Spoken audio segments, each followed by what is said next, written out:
Next ನಾವು practically ಯಾವ ರೀತಿಯಾಗಿ ಟ್ಯಾಲಿಯಲ್ಲಿ ಲೆಡ್ಜರನ್ನು ಕ್ರಿಯೇಟ್ ಮಾಡಬೇಕು ಅನ್ನೋದನ್ನು ನೋಡೋಣ. ಸೊ ಕ್ರಿಯೇಟ್ ಮೇಲೆ ಎಂಟರ್ ಮಾಡಿ. ನಿಮಗೆ ಗ್ರೂಪ್ ಆಪ್ಷನ್ಸ್ ಇದೆ. ಯೂಶ್ವಲಿ ನಾವು ಬುಕ್ಸ್ ಆಫ್ ಅಕೌಂಟ್ ಮೇಂಟೈನ್ ಮಾಡುವಾಗ ಲಯಬಿಲಿಟಿ ಒಂದು ಗ್ರೂಪ್, ಅಸೆಟ್ ಒಂದು ಗ್ರೂಪ್, ಪ್ರಾಫಿಟ್ ಮತ್ತು ಲಾಸ್ ಒಂದು ಗ್ರೂಪ್ ಆಗಿ ಕನ್ಸಿಡರ್ ಮಾಡಿದರೆ ಕೆಲವೊಂದು ಕಂಪನಿಗಳು ಫರ್ದರ್ ಗ್ರೂಪ್ಸನ್ನು ಮಾಡ್ತವೆ. For example fixed asset, current asset, investment, cash, bank, sundry debtors ಅಂತ. ಅದೇ ರೀತಿ sundry creditors, loans and advances, secured loan. So ಆ ರೀತಿ ಗ್ರೂಪ್ಸನ್ನು ಮಾಡ್ತವೆ. ಸೊ ಟ್ಯಾಲಿ ಪ್ರೈಮಲ್ಲಿ ನಿಮಗೆ ಈ ಗ್ರೂಪ್ಗಳು ಬೈ ಡಿಫಾಲ್ಟ್ ಆಗಿ ಕ್ರಿಯೇಟ್ ಆಗಿರುತ್ತೆ. No need to create. ಆ ಗ್ರೂಪನ್ನು ವ್ಯೂ ಮಾಡಬೇಕಾದ್ರೆ ಆಲ್ಟರನ್ನು ಯೂಸ್ ಮಾಡ್ಕೊಳ್ಳಿ. ಗ್ರೂಪ್ ಮೇಲೆ ಎಂಟರ್ ಮಾಡಿ. ಸೊ ಎಲ್ಲ ವರ್ಷನ್ ಆಫ್ ಟ್ಯಾಲಿ ಪ್ರೈಮಲ್ಲಿ ನಿಮಗೆ ಗ್ರೂಪ್ ಲಿಸ್ಟ್ ಸಿಗುತ್ತೆ, ಬೈ ಡಿಫಾಲ್ಟ್ ಆಗಿ ಸಿಗುತ್ತೆ. ನೆಕ್ಸ್ಟ್ ಕ್ರಿಯೇಟ್ ಆಪ್ಷನಿಗೆ ಹೋಗಿ ಲೆಡ್ಜರನ್ನು ಸೆಲೆಕ್ಟ್ ಮಾಡ್ಕೊಳ್ಳಿ. ಸೊ ಲೆಡ್ಜರನ್ನು ಕ್ರಿಯೇಟ್ ಯಾವ ರೀತಿ ಮಾಡ್ಬೋದು ಅನ್ನೋದನ್ನು ತೋರಿಸ್ತೀನಿ. ಟ್ಯಾಲಿಯಲ್ಲಿ ಕ್ಯಾಶ್ ಮತ್ತು profit and loss account by default ಆಗಿ ಲೆಡ್ಜರ್ ಕ್ರಿಯೇಟ್ ಆಗಿರುತ್ತೆ. ಸೊ ಅದನ್ನು ಕ್ರಿಯೇಟ್ ಮಾಡುವಂಥ ನೆಸೆಸಿಟಿ ಇರೋದಿಲ್ಲ. ಸೊ ಒಂದು ಬ್ಯಾಂಕ್ ಅಕೌಂಟಿಂದ ಸ್ಟಾರ್ಟ್ ಮಾಡ್ತೇನೆ ನಾನು. ಸೊ ಇಲ್ಲಿ ಈ ಅಂಡರ್ ಅಂತ ಏನು ಆಪ್ಷನ್ ಇದೆ, ಈ ಕಡೆಯಿಂದ ನೀವು ಕ್ಲಿಕ್ ಮಾಡಿದಾಗ list of groups option automatic ಆಗಿ ಬರುತ್ತೆ. ಈ ಕೆನರಾ ಬ್ಯಾಂಕ್ ಅಕೌಂಟ್ ಯಾವ ಗ್ರೂಪ್ ಅಂಡರಲ್ಲಿ ಸೆಲೆಕ್ಟ್ ಆಗುತ್ತೆ ಅಂತ ನಾವು ಹಾಕಬೇಕು. ಸೊ ಯಾವುದೇ ಬ್ಯಾಂಕ್ ಇರಲಿ, ಅದು SBI ಆಗಿರಲಿ, ಕೆನರಾ ಬ್ಯಾಂಕ್ ಇರಲಿ, ಯೂನಿಯನ್ ಬ್ಯಾಂಕ್ ಇರಲಿ, ಎಲ್ಲವೂ ಕೂಡ ಬ್ಯಾಂಕ್ ಅಕೌಂಟ್ಸ್ ಅಂಡರಲ್ಲಿ ಬರುತ್ತೆ. ಫರ್ದರ್ ಬ್ಯಾಂಕ್ ಅಕೌಂಟ್ ಡೀಟೇಲ್ಸ್ ಕೇಳ್ತಾ ಇದೆ. So bank holders number, account number, bank IFSC code, swift ಕೋಡನ್ನು ನೀವು ಹಾಕ್ಬೋದು. For practical purpose just skip ಮಾಡಿ. Enter, save. Rent account. ಈ rent account, salary account, commission paid account, ಯಾವುದೆಲ್ಲ ಟ್ರಾನ್ಸಾಕ್ಷನಲ್ಲಿ ಕ್ಯಾಶ್ ನಿಮ್ಮಿಂದ ಹೋಗುತ್ತೆ ಅವೆಲ್ಲವೂ ಕೂಡ ಎಕ್ಸ್ಪೆನ್ಸಸ್ ಆಗುತ್ತೆ. Okay. Profit and loss account, indirect expenses and direct expenses.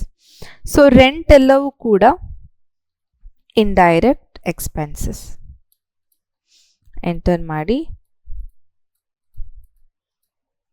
So at the end ನಿಮಗೆ ಓಪನಿಂಗ್ ಬ್ಯಾಲೆನ್ಸ್ ಅಂತೇಳಿ ಇಲ್ಲಿ ಸ್ಕ್ರೀನಲ್ಲಿ ಕಾಣಿಸ್ತಾ ಇದೆ, ಕರೆಕ್ಟಾ? ಸೊ ಓಪನಿಂಗ್ ಬ್ಯಾಲೆನ್ಸನ್ನಲ್ಲಿ ಕೊಡಬಹುದು.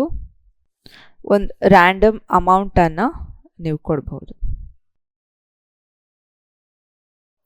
ಸೊ ಇಲ್ಲಿ ಓಪನಿಂಗ್ ಬ್ಯಾಲೆನ್ಸ್ ಆಟೋಮೆಟಿಕ್ ಆಗಿ ಅದು ಯಾವ ಅಕೌಂಟನ್ನು ಶೋ ಮಾಡುತ್ತೆ ಅನ್ನೋದು ಆಟೋಮೆಟಿಕ್ಲಿ ತೋರಿಸ್ತದೆ. ಸಪೋಸ್ ಈಗ bank account, rent account is A expenses, ಹೌದಾ?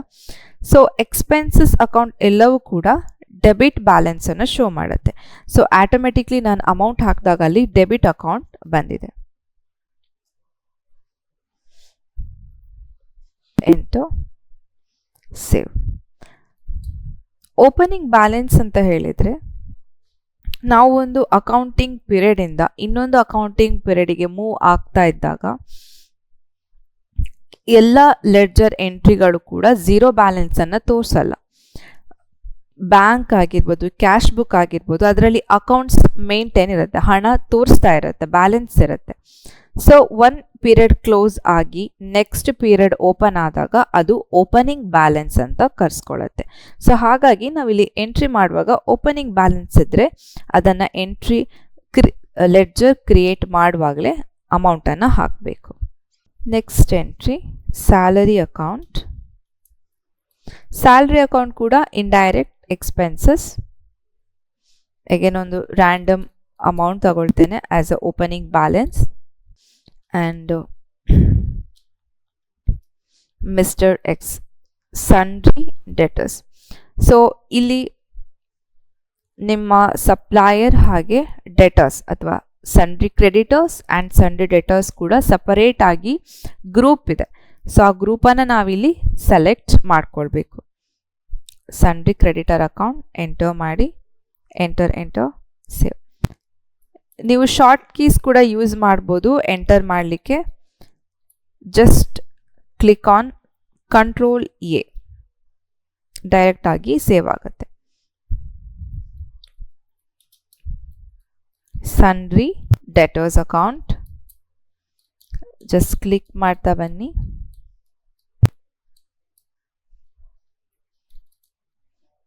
enter save, or you can click Ctrl A.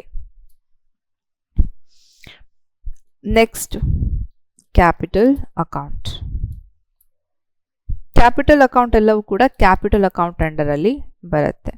So capital account is a liability item, ಹಾಗಾಗಿ ಅದು ಕ್ರೆಡಿಟ್ ಬ್ಯಾಲೆನ್ಸ್ ಅನ್ನ ತೋರಿಸಬೇಕು.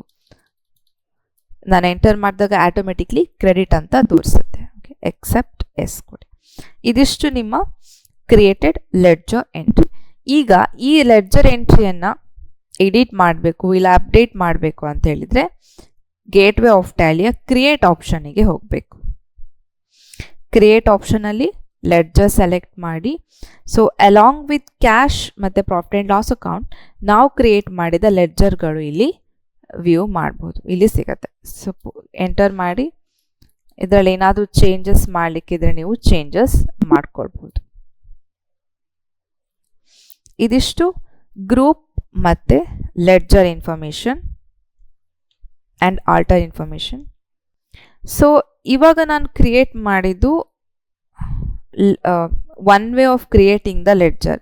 ಸೊ ಲೆಡ್ಜರನ್ನು ಕ್ರಿಯೇಟ್ ಮಾಡಲಿಕ್ಕೆ ಇನ್ನೊಂದು ಮೆಥಡ್ ಇದೆ, ಅದೇ ಮಲ್ಟಿ ಲೆಡ್ಜರ್ ಕ್ರಿಯೇಷನ್ ಅಂತ, ಅಥವಾ ಮಲ್ಟಿ ಕ್ರಿಯೇಟಿಂಗ್ ಆಪ್ಷನ್. ಸೊ ಅದಕ್ಕೆ ಚಾರ್ಟ್ ಆಫ್ ಅಕೌಂಟ್ ಮೇಲೆ ಕ್ಲಿಕ್ ಮಾಡಿ ಆ್ಯಂಡ್ ಲೆಡ್ಜರ್ ಅಕೌಂಟನ್ನು ಸೆಲೆಕ್ಟ್ ಮಾಡಿ. ಸೊ ಲೆಡ್ಜರ್ ಅಕೌಂಟನ್ನು ಸೆಲೆಕ್ಟ್ ಮಾಡ್ತಾ ನೀವು ಇಲ್ಲಿ ನೋಡ್ಬೋದು ಮಲ್ಟಿ ಮಾಸ್ಟರ್ಸ್ ಆಪ್ಷನ್ ಉಂಟು. ಈ ಮಲ್ಟಿ ಮಾಸ್ಟರ್ಸ್ ಮೇಲೆ ಮಲ್ಟಿ ಕ್ರಿಯೇಟ್ ಅಂತ ಏನು ಆಪ್ಷನ್ ಇದೆ ಅದನ್ನು ಸೆಲೆಕ್ಟ್ ಮಾಡ್ಕೊಳ್ಳಿ. ಸೊ ಒನ್ ಬೈ ಒನ್ ನಾವು ಕ್ರಿಯೇಟ್ ಮಾಡ್ತಾ ಬರ್ಬೋದು. Opening balance, sundry creditor,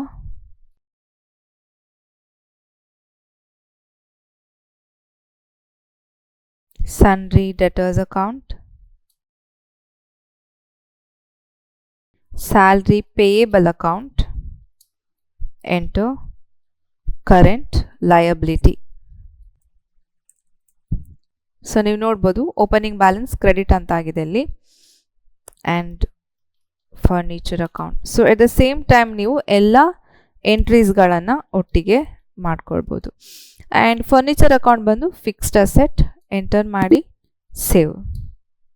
so this is how you are going to create multi masters ledger at once. So ಈಗ ನಾನು ಕ್ರಿಯೇಟ್ ಮಾಡಿದ ಲೆಡ್ಜರ್ಗಳು ಇಲ್ಲಿ ಲಿಸ್ಟ್ ಆಗುತ್ತೆ. ಹೇಗೆ ಬ್ಯಾಂಕ್ ಅಕೌಂಟ್ ಅಂಡರಲ್ಲಿ Canara bank and SBI, cash in ಹ್ಯಾಂಡಲ್ಲಿ ಕ್ಯಾಶ್ ಅಕೌಂಟ್, ಸನ್ಡ್ರಿ ಡೆಟರ್ಸ್ ಅಕೌಂಟಲ್ಲಿ mister Y and Rama's account, fixed ಅಸೆಟಲ್ಲಿ ಫರ್ನಿಚರ್ ಅಕೌಂಟ್. ಅದೇ ರೀತಿ ಲಯಬಿಲಿಟೀಸಿಗೆ ಬಂದರೆ ರಿಸರ್ವ್ಸ್ ಆ್ಯಂಡ್ ಸರ್ಪ್ಲಸ್ ಅಥವಾ ಕ್ಯಾಪಿಟಲ್ ಅಂಡರಲ್ಲಿ ಕ್ಯಾಪಿಟಲ್ ಅಕೌಂಟ್, ಸನ್ಡ್ರಿ ಕ್ರೆಡಿಟರ್ಸಲ್ಲಿ mister X, mister Vinay's account, ಹಾಗೆ ಸ್ಯಾಲ್ರಿ ಪೇಯಬಲ್ ಅಕೌಂಟ್. ಇನ್ನು ಎಕ್ಸ್ಪೆನ್ಸಸ್ ನೋಡೋದಾದ್ರೆ rent and salary under indirect expenses account. Just back ಬನ್ನಿ. Thank you.